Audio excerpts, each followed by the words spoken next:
আজকের গল্প বট গাছে শয়তানের মন্ত্র।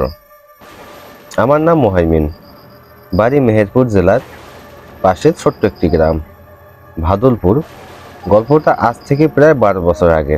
আমি তখন ঢাকায় নতুন চাকরি পেয়েছি, একটি পত্রিকার রিপোর্টার হিসেবে।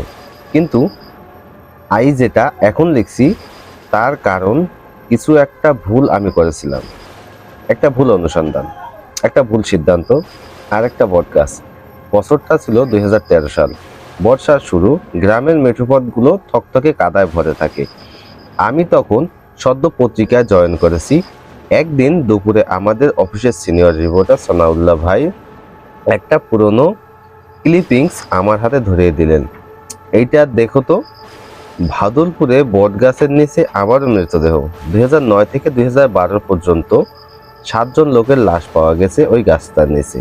পুলিশ কোনো কুলকিনারা করতে পারেনি।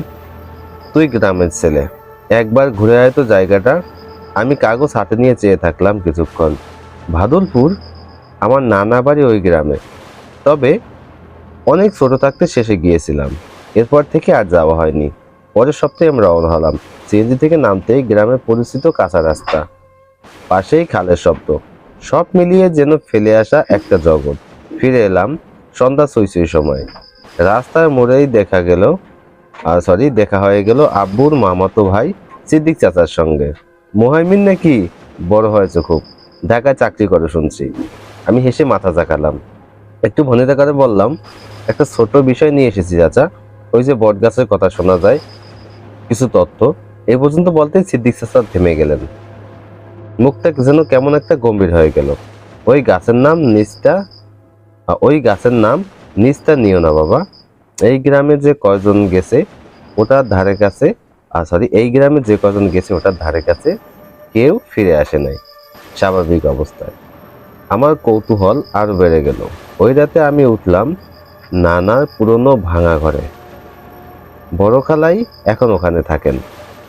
খাবার টেবিলে বসে আমি আবার গাছটার কথা তুলতেই খালার হাত থেমে গেল। তুই ওদিকে যাবি না বাবা, তুই ওদিকে যাবি না। ওই বট গাছটায় রাতের বেলায় কান্নার শব্দ শোনা যায়, গোরস্থানের মতো গন্ধ আসে হাওয়ায়। কেউ বলে ওখানে শয়তানি কিছু লুকিয়ে আছে, আর কেউ বলে মন্ত্র পড়া হয় ওখানে, শয়তানের মন্ত্র। আমি হেসে ফেললাম, কিন্তু খালার মুখটা এতটাই আতঙ্কিত ছিল যে যে হাসিটা তার জমে গেল, তার মুখে যে হাসিটা ছিল সেটাও জমে গেল। খাওয়া শেষে জানালার পাশে দাঁড়িয়ে আমি দেখছিলাম দূরের ওই কালো অন্ধকার। গ্রামের দূর প্রান্তে দাঁড়িয়ে আছে সেই বটগাছ, আকৃতিতে ভয়ানক বিশাল। মাথার উপর ছড়ানো তার পাতাগুলো যেন এক একটা মানুষের ছায়া। পরদিন সকালে আমি গেলাম ওখানে। স্থানীয় এক তরুণ, নাম রাসেল, সে আমার সাথে যেতে রাজি হলো। কাদামাটির পথ হেঁটে যখন বটগাছের কাছাকাছি পৌঁছলাম, রাসেল থমকে দাঁড়ালো। ভাই, আমি আর ভেতরে যাব না, আপনি যান। আপনি না বুঝেন, ওই গাছের নিচে গিয়ে দাঁড়ালেই মনে হয় কেউ ঘাড়ের উপর নিঃশ্বাস ফেলতেছে। আমি একা এগিয়ে গেলাম। বট গাছের চারপাশে যেন অদ্ভুত নিস্তব্ধতা। কুকুরের ডাক নেই, পাখির আওয়াজ নেই, এমনকি হাওয়া পর্যন্ত নেই। গাছের শিকড়গুলো মাটির উপর বেরিয়ে এসে পাক খেয়ে উঠেছে। কিছু কিছু পোকা মাকড়, কাপড় কয়লার দাগ আর জবা ফুল ছড়ানো। যেন কেউ একটা করেছে, এখানে কিছু একটা করেছে। আমি ছবি তুলতে গেলাম, ঠিক তখনই যেন কোথা থেকে একটা ঠান্ডা বাতাস আসলো গায়ে।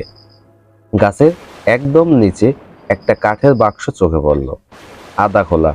ভেতরে কিছু পুঁতি, পোড়া পাতা আর একটা কাগজে কিছু লেখা কিছু জিনিস। বীর পিশাচের মন্ত্র। রক্ত ছাড়া চূর্ণ হবে না, পঞ্চম রক্তেই জাগরণ শুরু। হাত কাঁপতে শুরু করলো। এরকম কিছু মুখোমুখি হব ভাবিনি, তবে পেশাদারিত্বের বোধে কিছু ছবি তুললাম। পুঁথির একটা অংশ হাতে নিয়ে বেরিয়ে এলাম। ওই রাতে অদ্ভুত কিছু শুরু হলো। প্রথমে হালকা দরজার শব্দ, তারপর জানালায় নখ। রাত 3টার দিকে ঘুম ভেঙে দেখি ঘরের মাঝখানে একটা সাদা জামা কাপড় পরা ছায়া দাঁড়িয়ে আছে। পেছনে ফিরে চাইতেই নেই, দরজা জানালা সব বন্ধ। খালাও বলল সে কিছু শোনেনি। পরদিন সকালে খালার পায়ে কাটা দাগ পাওয়া গেল, খুব সূক্ষ্ম কিন্তু অনেকগুলো লম্বা দাগ। খালা কেঁদে বলল, তুই যে বটগাছটার কাছে গেছিস ওটা তো ঘাড়ে বসে আছে। তোর সঙ্গে বাড়িতে এসেছে। আমি তখনও বিশ্বাস করতে পারছিলাম না, হয়তো মানসিক চাপের ভয়ে। কিন্তু সরি রাতে আরো আরেকটা ঘটনা সরি কিন্তু রাতে আরেকটা ঘটনা ঘটে।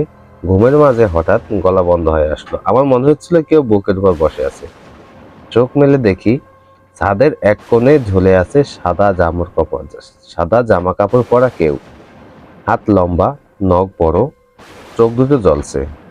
চিৎকার করে ওঠার চেষ্টা করলাম, কিন্তু গলা থেকে কোনো শব্দই বের হলো না। সকালে উঠে আমি সিদ্ধান্ত নিলাম এর একটা শেষ টানতে হবে। আমি খোঁজ নিতে গিয়ে দেখলাম গ্রামের পুরনো মসজিদে ইমাম সাহেবের কাছে।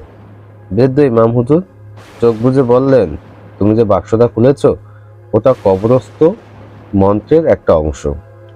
ওই বটগাছে এক পিশাচী বন্দী ছিল। শয়তানি মন্ত্রে ওকে ঘুম পাড়িয়ে রাখা হয়েছিল।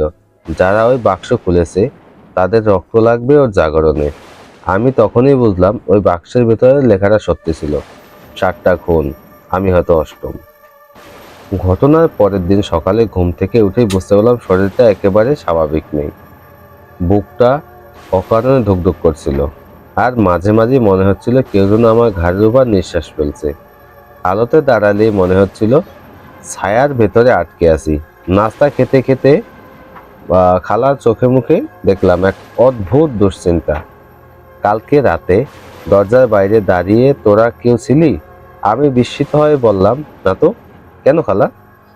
তিনি ধীরে ধীরে বললেন, রাতে কারো পায়ের আওয়াজ পেয়েছিলাম উঠোনে। মাটি কাঁপছিল। দরজার ফাঁক দিয়ে যেন দেখি একটা লম্বা ছায়া বারবার ঘুরে বেড়াচ্ছে, মাথা নিচু করে, গলা খসখস খসখস করে। আমি আর কিছু বলতে পারলাম না, কারণ খালার কথা হুবহু মিলছিল আমার দেখা স্বপ্নটার সাথে।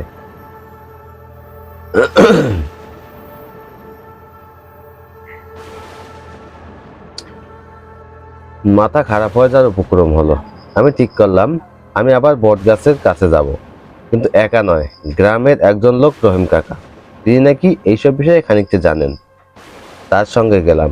দুপুরের দিকে যখন সূর্যটা কিছুটা ঝুঁকে পড়েছে পশ্চিমে, তখন পৌঁছলাম আমরা। যেন আগের চেয়েও বড়, ছায়া আরো ঘন। আর তার নিচে সেই জায়গাটা যেখানে মাটি একটু গরম লাগে আর হালকা একটা পোড়া গন্ধ আসে। রহিম কাকা দাঁড়িয়ে পড়লেন কিছুটা দূরে।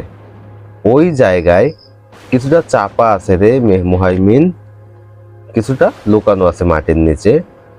কেউ একজন ওখানে কোনো কিছু গেঁথে রেখেছে, কিছু মন্ত্র, কিছু অদৃশ্য নিয়ম। এইসব ছাড়াও মানুষকে খেতে চায় এমন কিছু শক্তি। তোরা শহরের মানুষ বুঝবি না।